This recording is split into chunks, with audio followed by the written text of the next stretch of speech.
नमस्कार, सादर प्रणाम। मैं doctor Om Prakash Mishra the Sanket live से।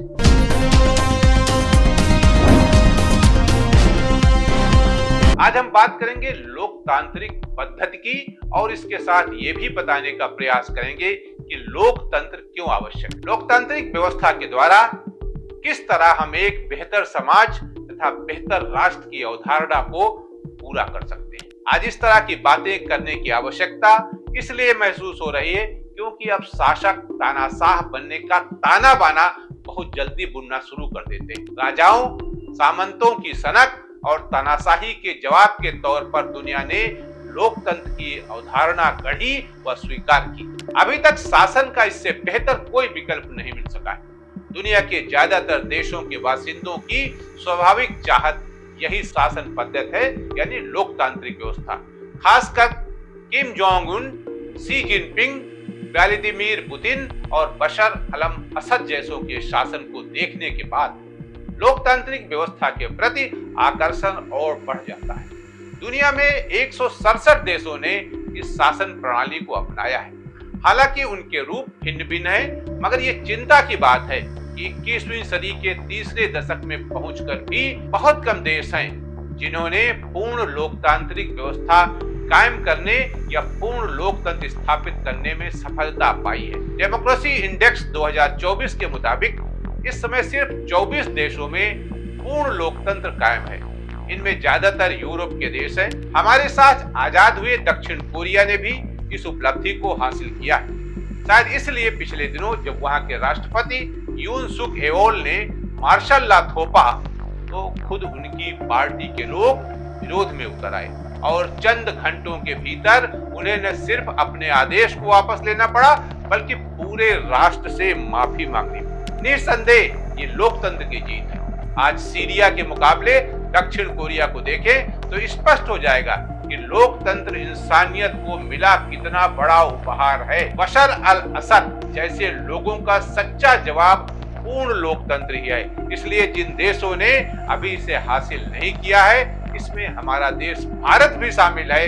उनके नेताओं और जनता दोनों का यह दायित्व बनता है कि न सिर्फ बेहतर भविष्य के लिए बल्कि पूरी मानवता के भलाई के लिए ऐसे प्रतिनिधियों को सत्ता प्रतिष्ठानों में आने से रोकें जिनके भीतर उन्हें अहंकारी या तानाशाह होने के लक्षण दिखते हैं। निश्चित रूप से ये कहना आसान है, लेकिन इस लक्ष्य को हासिल करना बहुत कठिन है। हम अपने देश का उदाहरण लें तो एक पंचायत का मुखिया जीतने के बाद ऐसा व्यवहार करता है जैसे समूची सत्ता उसके हाथों में केंद्रित हो गई। इसलिए जितनी भी संवैधानिक संस्थाएं हैं उनमें पारदर्शी लोकतांत्रिक आचरण को सुनिश्चित करना सबसे ज्यादा जरूरी है। जबकि आज हालत क्या है अपने देश भारत में कि सारी संवैधानिक संस्थाएं सरकार के इशारे पर काम कर रहे हैं। चाहे सीएजी हो, चाहे सीआईडी हो, चाहे सीबीआई हो, जितनी भी संस्थाएं, चाहे चुनाव आयोग हो, सब केंद्र सरकार की